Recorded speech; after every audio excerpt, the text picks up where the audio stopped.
Welcome to This is Earthium. Today we have a very special episode. Let's meet the Oracle, the man behind the project, Frederic. Yes, with his funny French accent. He accepted to give me answers to everything I asked.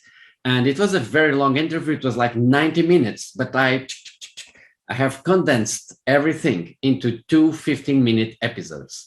Let's meet Frederic, the Oracle.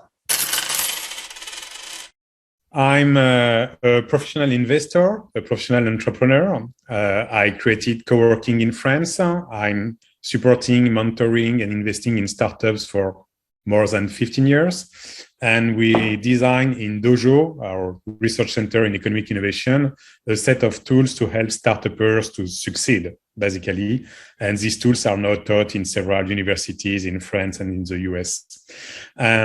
So I'm as much a researcher as a geek, basically, because in my other life, I'm a game designer and game designer of board games, table role-playing games, and online video games.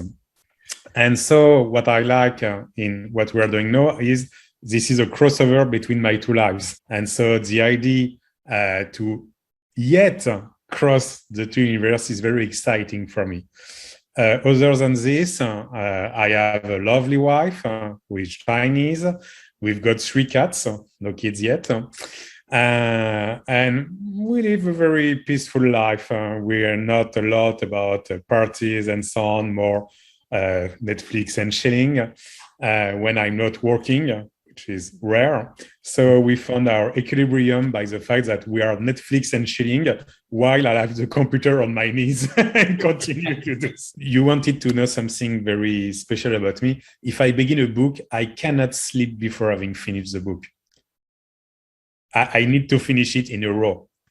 If you begin what? A book. Oh, a book. Okay. Any book, including Proust. Wow. I need to finish the book. And you know the better part? When I take an anthology of theater pieces from Molière or of Shakespeare, that's the same. I don't finish one piece. I need to finish the book. What happened to the other part of your life about the investments, the startups? As a matter of fact, the part you see, which is Earthium, Landmark.cards, and all the little projects turning around this game extraverse, multiverse, and so on thing, is just 1/3 of my life. Currently, the workload is made of 3 parts. One part is the gaming metaverse thing and NFT things. The second part is Dojo, because it's still there and we need to maintain all the administrative parts and so on. And the third part is Startup Makers. And Startup Makers is the part about the tools and the cooperation with Paris Stock Exchange to train corporate people on the tools we built.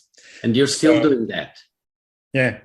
Okay. It seems like you have no more time for anything else, but okay. No man can succeed alone. If you want to go fast, go alone. If you want to go far, go together. Yeah. And as we want to go far on each of these projects, Christophe is a great help on everything about Startup Makers. Sebastian is a great help about Dojo. And all of you are a great help about everything about Earthium, Landmark.cards, and so on. You mentioned Christophe and Sebastian, so they are your partners, right? Yeah. Currently, we've got 3 really strongly involved persons of the parts of my life, except for my wife, obviously, who are Benoit, Christophe, and Sebastian. How do they feel about Earthium? Because I think they don't play. A lot, but they are always... Sebastian is playing a lot, as a matter of fact, but I will not give the maximum spoiler about his identity. Mad, no mad. I didn't say it.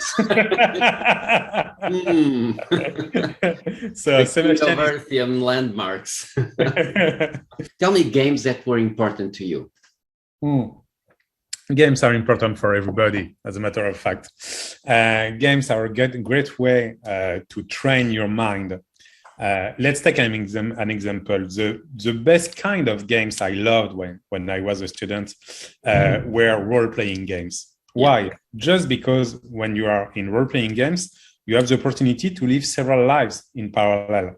And I think it gives me some ambition about having more than a normal life. And that's part of the ambition of Earthium, to make a link between imaginary world, second worlds, parallel worlds, and so on, and the walk back to a real life and to real world money, assets, and so on, because there is a crypto, there is a tradable virtual land. So Earthium is a commercial success? I will say it's already a commercial success. We've made $300,000, sorry, in the first 2 months, being in July and August, with the starting project, with still bugs and so on. Not enough audience yet. And now it's another game, which is the marketing and communication game, the growing community game, and so on.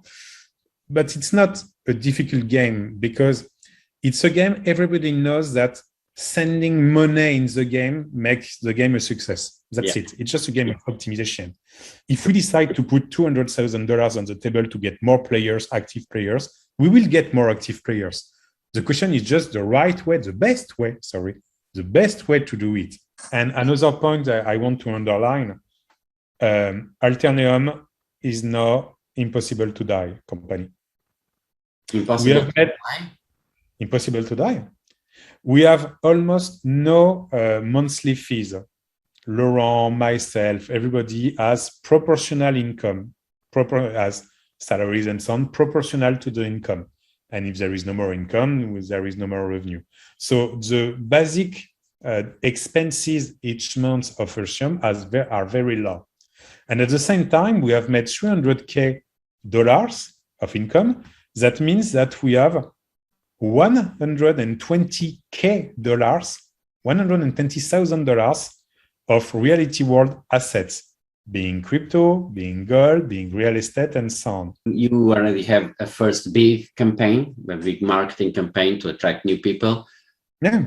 What's your final balance on that? We have spent something like 20,000 euros, so something like $25,000 of advertising, Taboola, Facebook, Google, and so on.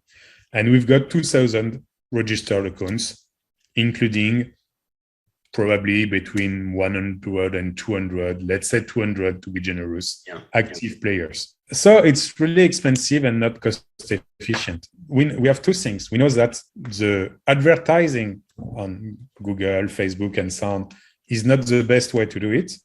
And we've got our first reference points. Okay. Which is 10 euros by registered account. Now let's try to make things more efficient. We are preparing, for example, some iPhone distribution things. When we reach this bar of accounts created and accounts active, or reach this bar in Discord, okay, let's have a roll and define who just get an iPhone 13. Yay! That's the same if I say, okay, every time somebody reaches the $1,000 spent in Earthium, he has one lottery ticket. Mm-hmm. And every month, there is a trip wherever you are on the planet, first class plane, first class hotel, for couple, for 3 days and 2 nights in Venice. Yeah. Okay, what's the cost of this? Something like 10,000 euros? Mm-hmm. You can have PR on this. You can have communities on this. You can have a lot of things on this. So I think it's time to be astute. It's not easy to get new people, and especially because it's kind of a new concept. It's easier to get the people that already players do to come and play a more evolved, in my point of view, version of that. On this point, I think we've got a secret weapon, Landmark.cards. Landmark.cards is a collectible trading card game put on the blockchain. We are not targeting people from Earth to After Earth, Next Earth, and so on. We are targeting people from Pokemon, Magic the Gathering, and crypto addicts. And is it a standalone product that links to Earthium? Okay, this is a standalone product which is not even from the same company. The company is named Landmark.cards and in the US, while Earthium is a product of Alterneum Ltd, which is in the UK. So But there's an obvious bridge between the two, but exactly, bridge in play both. one without playing it the other. Yeah, but bridge in both ways, because when you've got cards and you begin to play Earthium, if you've got cards of the property you own, the property you own will produce more. Yeah. Okay. But at the same time, if the landmarks cards exist, you buy the landmark on Earthium, you get a free exemplary of the card of growing rarity. You're the first buyer, you get a common of the card. You're the second buyer, an uncommon. The third buyer, a rare. And they've got 8 degrees of rarity. All right. And are you the developer of the Landmark.cards game? Yeah. So you are developing 2 products parallel. As a matter of fact, it's 7 products, but you are aware of 3 of them for now, which are Earthium, Landmarks.cards, and Power World, which is another series of NFTs. But all these projects are standalone, considered as an investor, because different companies, different shares, and so on, but are all parts of the same universe. I feel just a little afraid for you that you have so much things. It's all very centralized in you, right? Like, what if you get sick? At the beginning, but when you design each part one by one without any underlying structure, you are required for each part to be done. When you define an underlying structure, it's a much more work at the first step, but then you can give the underlying structure to somebody else and let them apply. How far are you willing to go for Earthium? I mean, what if, let's say, worst case scenario, we don't get players, or players start leaving, or people are not enoughly engaged? How far will you still push it until you give up? That's the interesting part. If it was only Earthium, the ethics of an investor and an entrepreneur is try your best. If it doesn't work, dismiss and move on something else. But if, let's say, for example, that Earthium takes a slowdown from now to the opening of Europe, could really happen. No, what we're doing is launching Landmarks.cards. But people, if we have a lot of people on Landmarks.cards, and at some point we say, hey guys, you just have to buy the landmarks on Earthium and you get the very rare card. How do we get the rare card? It's worth $100,000 on your marketplace. Yes, but currently to be the 5th buyer on Earthium gets you the card, and its Statue of Liberty, it costs $7,000. What? It's a bargain. And that's it. So when you are mono project, you can spend yourself and lose your health and use your mental health and so on, trying forcefully to get it done. There are some times that are not fit for this. There are some times you have to just wait for the next hand to push your all in. And during this time, if you are on a set of projects interbreeded, interconnected, okay, this one is slowing down a little bit. Move your energy to the one that you are launching that has some more momentum, and maintain the bridges for the success of one of them to support and sustain the relaunch of momentum of the other ones. So to answer your first question, how far am I able to go on Earthium? I am progressively relieving myself from the 2 other thirds of my activity. And I'm putting myself progressively to 80% of my time on the whole system of games and NFT concepts and so on, which Earthium is part of. And as all of them are interconnected and the success of any of them is putting back some connection, bridges, so population, but also basically some ammunitions.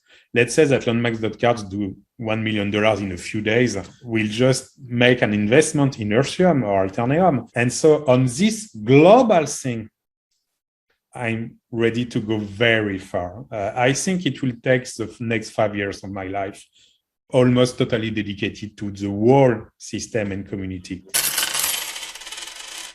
I want to thank Frederic for the interview and all his honesty, being very open about every subject.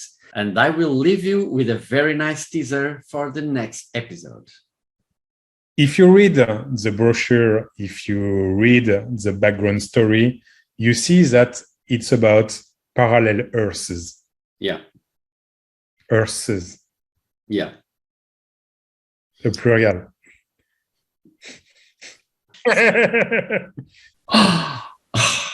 So watch the next episode and don't forget to like, subscribe, and put your.